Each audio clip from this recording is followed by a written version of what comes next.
Ya, Bapak semuanya sama. Kita kan langsung koordinasi sama orang dalam, Bapak. Lagi-lagi pungutan liar dengan meminta uang tidak wajar terjadi di lokasi wisata. Setelah ramai tarif parkir mahal di kawasan Puncak Bogor, kini terjadi di kawasan wisata Kebun Binatang Bandung di Jalan Taman Sari, Kota Bandung. Dalam video yang beredar, seorang juru parkir terlihat meminta uang untuk parkir sebesar Rp150.000. Bahkan sang jukir berdalih memiliki kwitansi resmi serta mengaku sudah berkoordinasi dengan petugas dari dinas terkait yang berjaga di sepanjang kawasan wisata. Menanggapi viralnya video aksi pungli juru parkir di kawasan wisata Bandung Cu, pihak Satpol PP Kota Bandung mengaku kecolongan. Padahal pihaknya telah menerjunkan ratusan petugas ke beberapa titik strategis keramaian selama masa libur akhir tahun 2024. Sementara itu pelaku pungutan liar telah diamankan dan dimintai keterangan oleh tim Satgas Cyber Pungli Kota Bandung. Dari Bandung, Jawa Barat, Billy Maulana Fikran, iNews melaporkan. Tersebut di atas telah terbukti secara sah dan meyakinkan menurut hukum bersalah. Terdakwa kasus korupsi dan tindak pidana pencucian uang Helena Lim divonis 5 tahun penjara dan denda Rp750 juta. Vonis dibacakan Ketua Majelis Hakim Rianto Adam Pontoh di Pengadilan Tipikor Jakarta Pusat. Vonis terhadap Helena Lim ini lebih rendah dari tuntutan jaksa sebelumnya yang menuntut pidana 8 tahun penjara dan denda Rp1 miliar.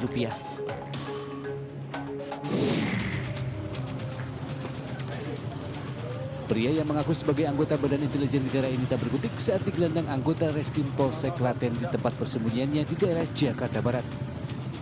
Ia ditangkap setelah dilaporkan oleh wanita yang menjadi korbannya warga Lodoyong, Ambarawa, Jawa Tengah dengan dugaan terlibat aksi pencurian dengan kekerasan. Bersama pelaku, polisi menyita barang bukti pistol korek api mainan, sepeda motor dan perhiasan emas milik korban serta sebuah ponsel.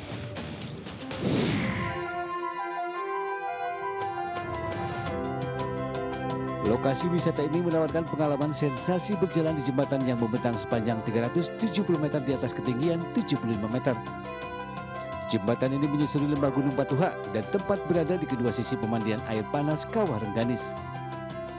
Ditopang oleh sling baja berukuran 52 mm berasal dari Korea Selatan di kedua sisinya, jembatan gantung yang diklaim sebagai jembatan terpanjang di Asia Tenggara ini dijamin keamanannya.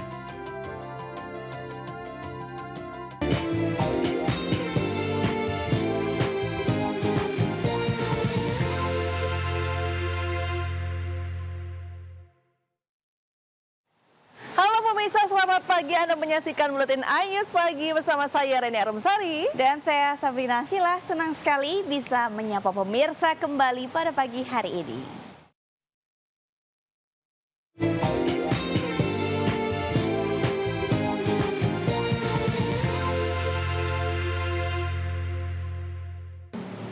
Nah, untuk mengawali pagi ini ada informasi apa aja nih Sabrina? Mengawali pagi ini kita punya informasi peristiwa yang sedang hangat terjadi saat ini. Jadi pemirsa terus pantengin Buletin iNews Pagi.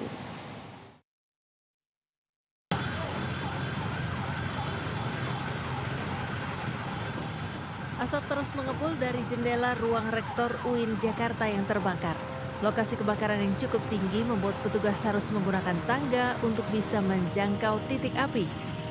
Banyaknya material yang mudah terbakar membuat api dengan cepat membesar dan menghanguskan ruang rektor serta ruang wakil rektor di lantai 2. Api baru bisa dipadamkan sekitar 2 jam kemudian setelah 10 unit petugas damkar dikerahkan ke TKP. Dugaan sementara kebakaran ini terjadi akibat korsleting listrik. Namun untuk memastikan penyebab pastinya, tim Inafis dari Polres Tangerang Selatan langsung melakukan olah tempat kejadian perkara. Sejumlah barang bukti yang diduga berkaitan dengan penyebab kebakaran langsung diamankan dari dalam ruang rektorat, termasuk rekaman CCTV. Tidak hanya itu, sejumlah saksi mata yang melihat kejadian pun turut diperiksa. Saat ini kasus kebakaran telah ditangani Polsek Ciputat Timur dan Polres Tangerang Selatan. Tim Liputan iNews melaporkan. Tersebut di atas telah terbukti secara sah dan meyakinkan menurut hukum bersalah melakukan tindak pidana membantu melakukan korupsi dan tindak Terdakwa kasus korupsi dan tindak pidana pencucian uang Helena Lim divonis 5 tahun penjara dan denda Rp750 juta.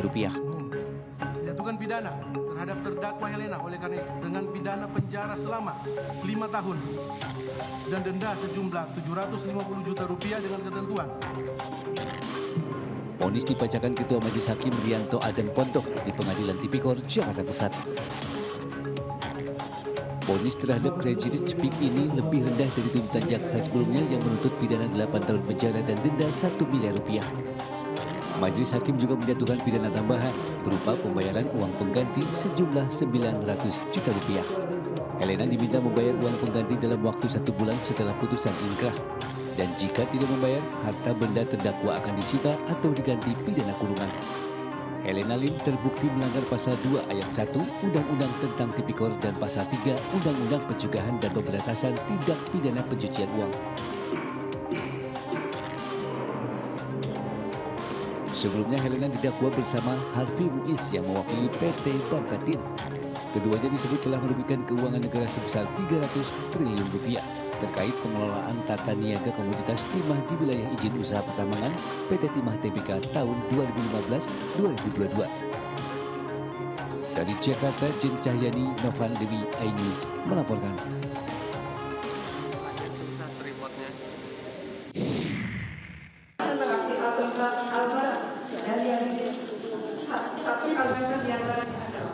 Sementara itu, Ibunda Helena Lim histeris saat melihat anaknya akan dijatuhi hukuman oleh Majelis Hakim Tindak Pidana Korupsi Tipikor, Jakarta Pusat.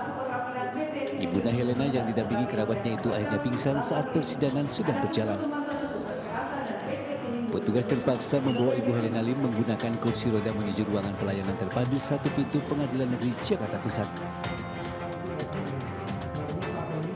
Helena Lim menjalani sidang vonis kasus dugaan korupsi dalam pengelolaan tata niaga komoditas timah di wilayah IUP di PT Timah Tbk tahun 2015-2022. Helena dituntut dengan pidana 8 tahun penjara dan denda sebesar 1 miliar subsidi 1 tahun hingga akhirnya Helena divonis kasus korupsi dan tindak pidana pencucian uang 5 tahun penjara dan denda 750 juta rupiah.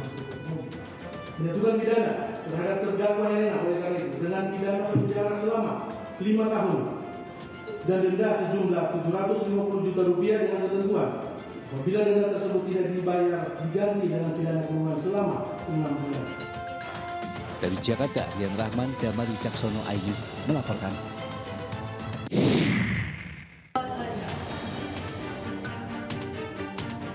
Presiden Prabowo Subianto menyoroti vonis super ringan para koruptor yang mengakibatkan kerugian uang negara hingga triliunan rupiah.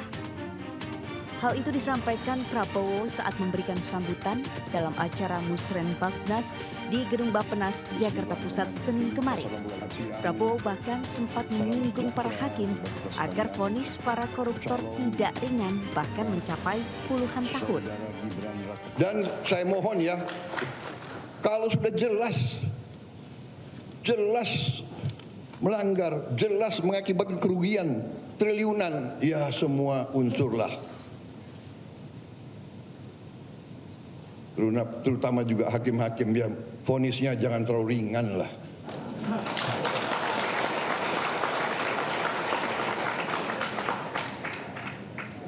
Nanti dibilang Prabowo nggak ngerti hukum lagi.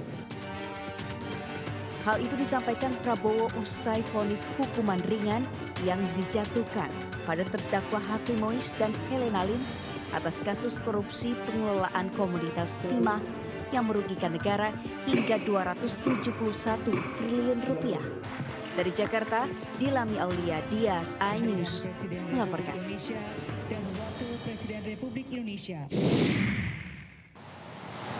Udah akhir tahun, tapi kemarin Ren tahu nggak sih aku masih lihat geng motor di jalanan nih sambil ngebut-ngebut, serem banget. Ya ampun, terus pada pakai senjata tajam gitu apa gimana? Ya, pakai senjata tajam. Aduh, serem banget ya.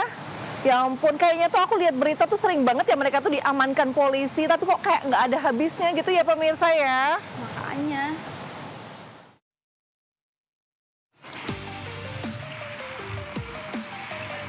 Mendengar ada informasi akan ada tawuran antar geng motor, warga dan polisi langsung mendatangi sekelompok anak muda bersenjata tajam dan kayu yang diduga akan digunakan untuk tawuran dengan geng motor lainnya. Akibatnya, anggota dari geng motor ini langsung kocar-kacir mencoba melarikan diri. Namun naas pelarian mereka kandas di tangan warga dan polisi.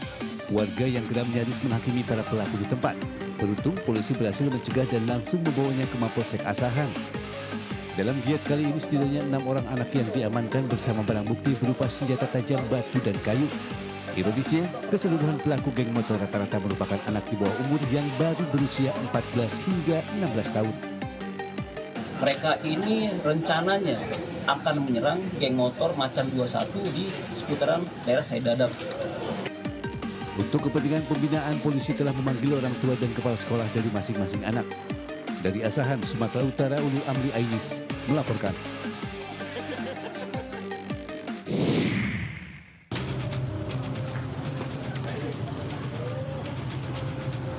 Pria yang mengaku sebagai anggota Badan Intelijen Negara ini tidak berkutik saat digelandang anggota Reskrim Polres Klaten di tempat persembunyiannya di daerah Jakarta Barat.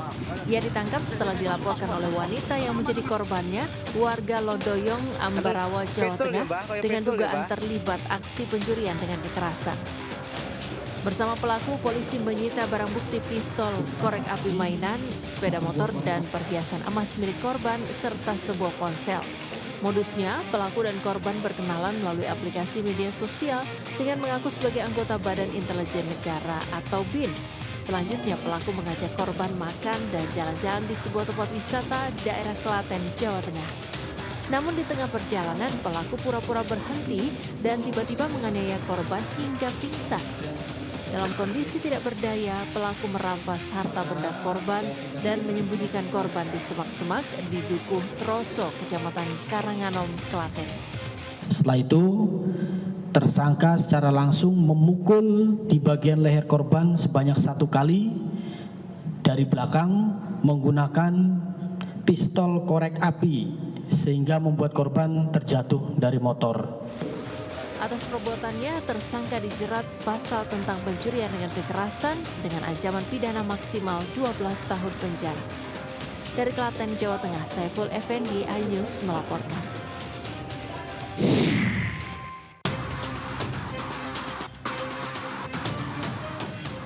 Pasangan kekasih kepergok mengutil di sebuah minimarket di Kecamatan Mande, Kabupaten Cianjur, Jawa Barat. Dalam rekaman CCTV, kedua pelaku menjalankan perannya masing-masing. Sang wanita membeli kebutuhan rumah tangga serta mengalihkan perhatian kasir. Sedangkan si pria mengutil sejumlah barang seperti alat kosmetik dan dimasukkan ke celana serta bajunya. Karyawan minimarket yang curiga dengan gerak-gerik pelaku kemudian mengecek rekaman CCTV. Karena aksinya diketahui, pelaku pria perlahan keluar dan langsung kabur menggunakan mobil yang terparkir di samping minimarket. Sementara wanita yang datang bersama pelaku diamankan aparat Polsek Mande untuk dimintai keterangan karena dicurigai merupakan komplotan pengutil. Pertamanya, si ibunya ditanya sama kepala toko saya itu kenal atau enggak, si ibunya ngejawab enggak. Terus kita selidiki dan akhirnya si ibu nelpon saudaranya. Nah, dia mau minta rugi, di situ juga dia tetap enggak ngaku-ngaku juga. Tapi kita tuh ngehnya tuh kok dia mau ganti rugi gitu. Otomatis kita makin curiga bahwa si ibunya itu sama komplotannya. Akibat kejadian ini, pihak minimarket mengaku mengalami kerugian hingga mencapai 1 juta rupiah. Dari Cianjur, Jawa Barat, Muhammad Ali Ihsan, iNews melaporkan. Nah, kita udah sampai di penghujung tahun, ternyata makin macet ya Sabrina ya. Betul banget, macet di mana-mana, bahkan sampai stuck loh di mana-mana. Betul banget. Nah, ini pemirsa yang mau bepergian pada hari ini mungkin harus siap-siap bawa cemilan ya supaya kalau misalnya kena macet nggak bete gitu di jalan. Dan tentunya harus hati-hati di jalan.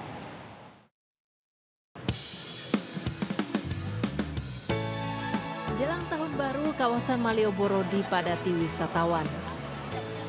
Arus lalu lintas di Malioboro terpantau padat merayap sejak dari Jalan Keleringan hingga menuju ke Jalan Malioboro dan Jalan Kembang. Rata-rata kendaraan yang melintas berasal dari luar kota.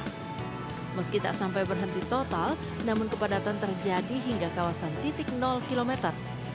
Padatnya arus lalu lintas di kawasan Malioboro ini sama sekali tidak menyurutkan antusiasme warga untuk sekedar bersantai atau berbelanja di teras Malioboro.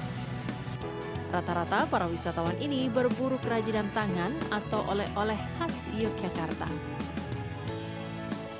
Tujuan ke Malioboro cuma ya mau jalan-jalan, liburan. Mumpung kerja libur, anak juga libur sekolah, ya kesannya Jogja ya istimewa lah. Diprediksi jumlah wisatawan ke Malioboro akan terus meningkat hingga malam pergantian tahun. Dan saat malam pergantian tahun, Jalan Malioboro akan diterapkan Car Free Night atau bebas kendaraan mulai pukul 6 sore hingga pukul 9 malam. Dari Yogyakarta, Galih Wisma, iNews melaporkan.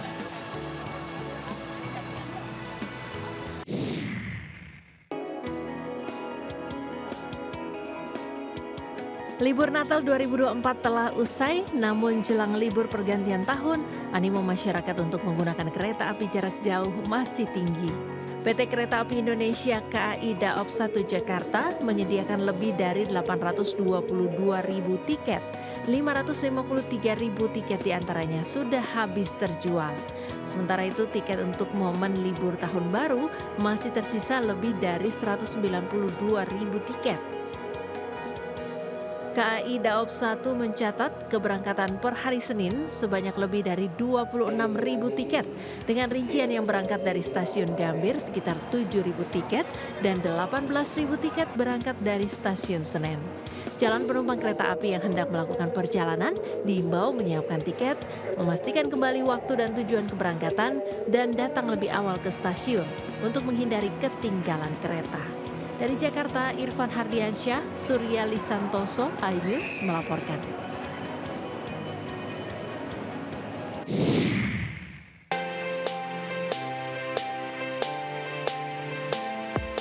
Dalam rangka meramaikan malam tahun baru, Pemprov Daerah Khusus Jakarta menggelar Jakarta Light Festival alias pertunjukan cahaya-cahaya lampu di Taman Fathahillah, Kota Tua, Jakarta.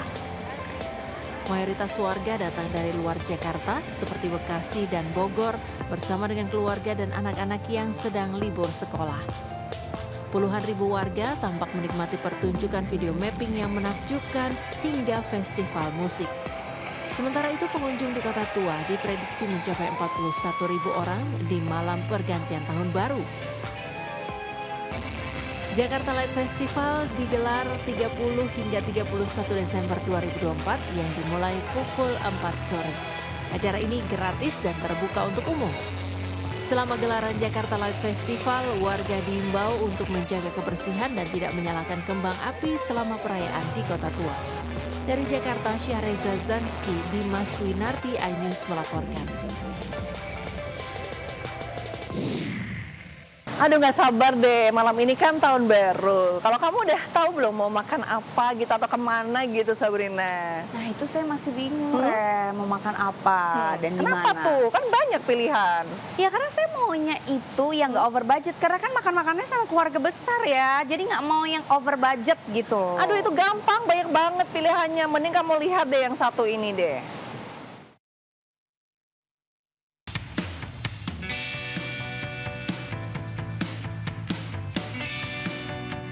Bagi Anda penyuka hidangan laut, menu hidangan oktopus atau gurita dengan berbagai varian saus ala Nusantara mungkin sudah biasa. Namun pernahkah Anda mencoba olahan daging gurita dengan saus aromanis yang merupakan salah satu menu resto yang ada di Jalan Aceh, Bandung, Jawa Barat? Jangan salah, istilah aromanis di sini bukanlah gula-gula yang biasa dikonsumsi anak-anak. Ini adalah kombinasi saus impor dari Korea dan Spanyol. Bahan dan cara pembuatan menu yang satu ini pun bisa terbilang sederhana. Gurita yang diambil bagian tentakelnya saja, usai dibersihkan kemudian digoreng menggunakan api kecil hingga matang. Siapkan saus yang sudah diolah dengan bahan dasar saus impor asal Korea, dipadukan dengan cheese aromanesco asal Spanyol. Kemudian tambahkan potongan paprika dan cabai, lalu sajikan dengan burrata cheese. Ya, perpaduan semua ini menciptakan rasa manis, gurih, asin sekaligus pedas. Kalian harus cobain ini, wajib banget, ini recommended untuk kalian semua yang datang ke Bandung untuk liburan bersama pasangan ataupun keluarga. Mau cobain, dan ini aku lihat-lihat di Instagram dan di sosial media itu dia berbuka di lantai 9 ini, Regina Fala. Jadi kita mau cobain ini makanannya dan minumannya juga sambil lihat view kota Bandung. Bagi Anda yang penasaran ingin menikmati kuliner ini sambil menikmati pemandangan kota Bandung, tempat yang satu ini bisa menjadi pilihan. Dari Bandung, Jawa Barat, Billy, iNews melaporkan. Pemirsa jangan kemana-mana karena setelah ini kami masih memiliki sejumlah informasi menarik lainnya. Tetaplah bersama kami di Buletin iNews Pagi.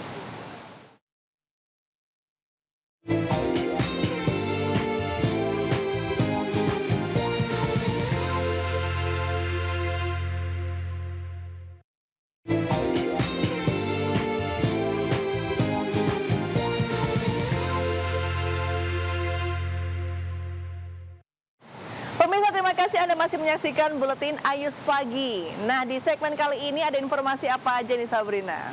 Ya Reni, di segmen kali ini kita punya informasi terkait kriminalitas, kemudian juga peristiwa yang sedang hangat diperbincangkan saat ini, juga informasi dari dunia politik dan tidak boleh ketinggalan mancanegara.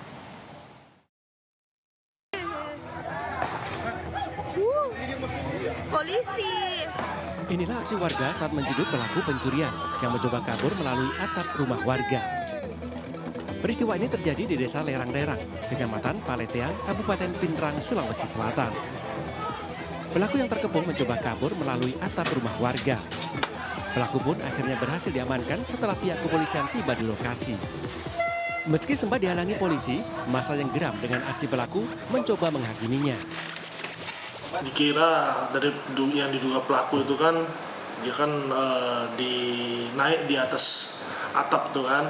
Awalnya kirain dia mencuri, tapi dia sebenarnya belum melakukan. Polisi masih menggali keterangan dari pelaku guna mengungkap motif pelaku melakukan aksinya tersebut. Dari Pindrang, Sulawesi Selatan, Erwin Eka Pratama, iNews melaporkan.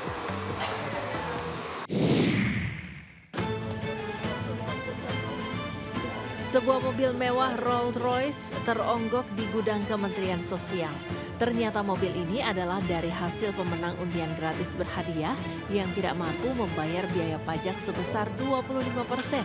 Selain Rolls-Royce, ada pula kendaraan roda 4 lainnya, barang elektronik, tas branded, emas logam mulia, sepeda mewah, dan juga motor. Barang-barang ini rencananya akan dilelang kembali dalam waktu dekat setelah sempat tidak laku saat dipamerkan selama tahun 2024. Total barang hasil undian gratis berhadiah yang diperoleh oleh Kemensos mencapai 18 miliar rupiah. Teman-teman sudah lihat, saya juga sama Pak Wamen pertama kali ini ke sini. Kalau diuangkan tadi kata Pak Wamen, semua yang ada di sini nilainya sekitar 18 miliar. Nah, untuk awal tahun depan ini kita akan mengajukan lelang ke Kementerian Keuangan lewat Dirjen apa itu ya? KPKN ya. Untuk supaya bisa dilelang ulang ya. Yang memungkinkan untuk dilelang nanti kita minta Bu Dirjen untuk merinci. Kalau toh nanti itu hasilnya didapat, tentu semuanya harus bisa dipertanggungjawabkan untuk kepentingan masyarakat luas. Hasil lelang nantinya akan digunakan untuk menunjang program-program sosial di Kemensos demi kepentingan masyarakat luas yang tepat sasaran. Dari Jakarta, Rian Rahman, Damar Wicaksono, iNews melaporkan.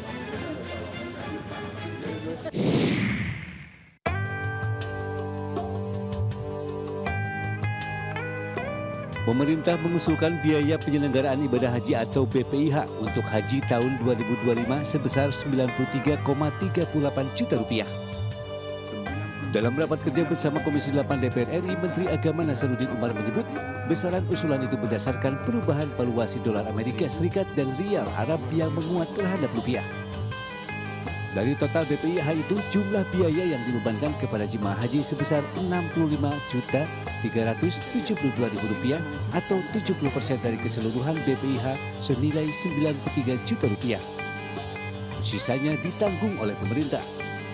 Untuk tahun 1446 Hijriah 2025 Masehi, pemerintah mengusulkan rata-rata BPIH per jemaah haji 93 1.399.694 dengan komposisi BP sebesar 65.372.779,49 atau 70%. Menak juga melaporkan jumlah kuota haji Indonesia untuk tahun depan mencapai 221.000 orang. Jumlah ini sudah ditetapkan oleh Kementerian Haji dan Umroh Arab Saudi. Namun kuota petugas haji 2025 untuk Indonesia turun menjadi 2.210 orang atau setengahnya dibandingkan musim haji tahun lalu. Dari Jakarta, Tim Liputan iNews melaporkan. Biasanya kalau di penghujung tahun sama di awal tahun itu kan pada berlibur gitu ke tempat wisata. Kalau kamu udah punya referensi belum mau liburan kemana? Saya tuh bingung mau kemana karena jalanan udah banyak yang ditutup dan tentunya macet di mana-mana. Saya tuh males banget. Kalau kamu? Kalau aku sih punya beberapa pilihan. Aku soalnya udah ngelis mana aja tempat yang aku mau pergi. Kemana aja, Ren? Kayak yang berikut ini.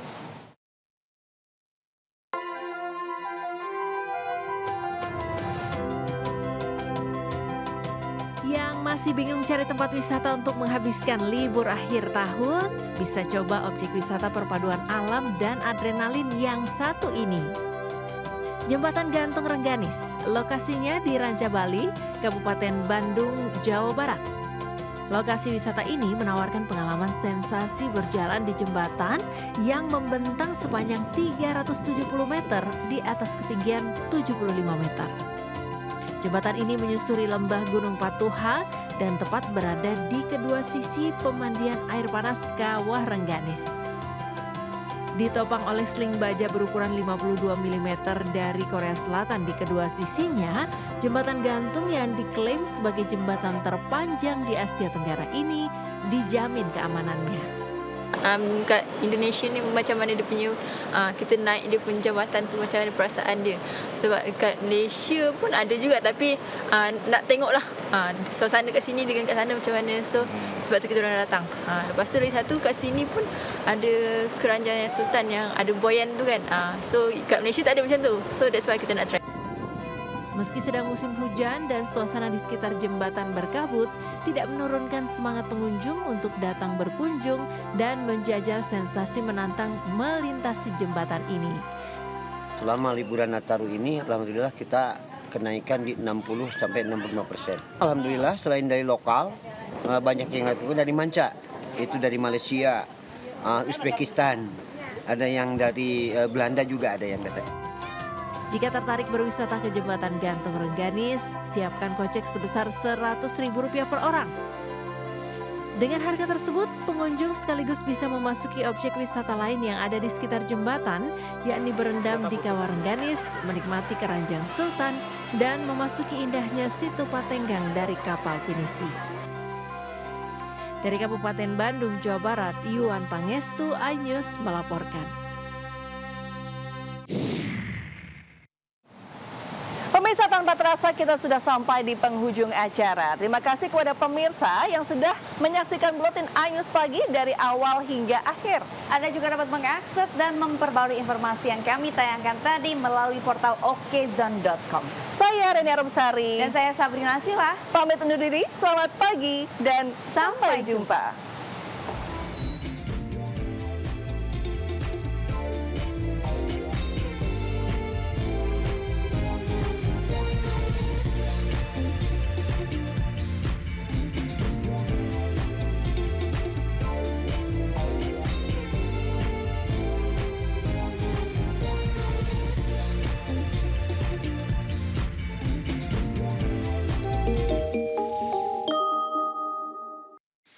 Thank you.